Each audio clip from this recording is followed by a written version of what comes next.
said, about his newfound growth in yeah, you can buy happiness. I mean, that made me happy for a little while. But, I mean, that's probably almost just as happy just, fine. I don't know, I looked up on going to secondhand stores and stuff like that and finding a little treasure like that. And that actually meant more to me because it was more of a stab in the dark in a way, because you didn't know if you're going to be able to afford it, and you don't know what you're really looking for, and when you find it, it's more special to you rather than having $1,000 and going into a store like that, just buying the whole store. It's not as special. And here we are reading Love Kills by Hank Harrison, read by Bradley Dahlberg. Don't forget to like, share, and subscribe. This is Chapter 5. Kristen takes the stage. Well, I told you from the start just how this would end. When I get what I want, I never want it again. Kristen Pathviolet. I knew Courtney's music was going to be more punk than funk, but I was wrong. All of the people I met and around the whole gig were clean and well-spoken. Around dusk on what I called a damn productive day, I ran into Kristen Paft in the green room. Kristen's playing impressed me to no end. She had developed a sound of her own. I also spoke to a very nice, clean-cut gent named Ian McKay from the DC Fugazi. He too seemed very polite and well-educated. During one of Courtney's sound checks, Kristen told me how worried she was. She feared Courtney was going in and out of various personalities. Kristen used the words fugu, state amnesia, and dissociative describes Courtney's personality changes. We laughed at the similarity between the psychiatric phrase and the use of the word fugu in music. Maybe Bach was the Freudian precursor, I said, but Kristen topped me. No, she said, Freud was a Bachite. Bacchus, eh? We both smiled. I could tell she was testing me. She saw I was a bad guy after all. I also knew she was right about Courtney. Kristen was born on May 26, 1967 in Buffalo, New York. She attended the Buffalo Academy of the Sacred Heart and traveled to France and England before attending Boston College.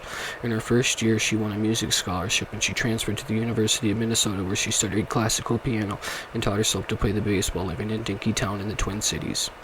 That's where she hooked up with the guitarist and singer Joachim Brewer of the original Bastards. Janitor Drill was finally formed when Matt Ensminger came on drums. Turn the page. They related their debut album, Big Metal Birds, to rave reviews in early 1992.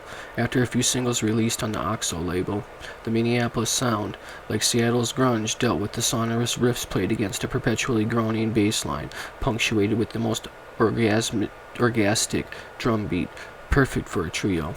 Kat told Courtney to look out for a bass player in Janitor Joe. In the matter of weeks, Eric Erlandson and Kristen play in LA and she offered her a job. Kristen at first thought better of joining Hole. Kristen would have to play a bass line behind Eric and Courtney, not much limelight, but the money was too good to pass up, a flat $10,000 per month plus expenses. Regardless of gigs played, several people told Kristen was only persuaded to join Hole after a phone call from Kurt, which is true, stands up to be another example of Courtney getting Kurt to do things. On the other hand, Kurt understood Kristen musically, and she reportedly was thinking of working on her own future projects. A reality in which eventually stood the force of the narcissisticness of Courtney to violence. After Kristen died, I wrote to Janet Paff, Kristen's mother in Rochester. She didn't trust me, but eventually she wrote the following email and trusted a friend. I met Courtney for the first time at a Phoenix festival in England. She would look at me in the eye. She wouldn't look me in the eye, and I could never figure out why. I thought she was very rude. I never trusted her, and I could see how badly she treated Kristen. Kristen told me that she would never rejoin Hole, no matter how successful the album was. She couldn't stand to be around that environment anymore, especially after Kurt's death. Kristen wasn't quitting Hole, she was quitting Courtney, and I think she was afraid of her. She wanted to make a new start. When Hole recorded Live Through This for Geffen, Kristen's skills were highly lauded, but Courtney couldn't deal with Kristen and Kurt's platonic friends, especially after Kristen moved to Seattle.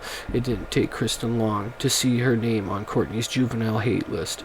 Plus, she knew Courtney was clinically ill. A roadie for No Effects, the guy with the snakes, told me Paff loved to play with Patty and Eric, but she just couldn't deal with Courtney. The diagnosis fits with my experience at Slim's Club. I sensed an aura of genius surrounding Kristen and her good looks, and she was way too obvious. The conflict must have been irked Courtney to no end. she needed a genius bass player, but she hated that she needed a good-looking genius bass player. The end of chapter 5. Please don't forget to like, share, and subscribe. This is Dahlberg Music, also found on any other social media platform. Don't forget to search Stray Dog 90. This is Bradley Dahlberg. Welcome.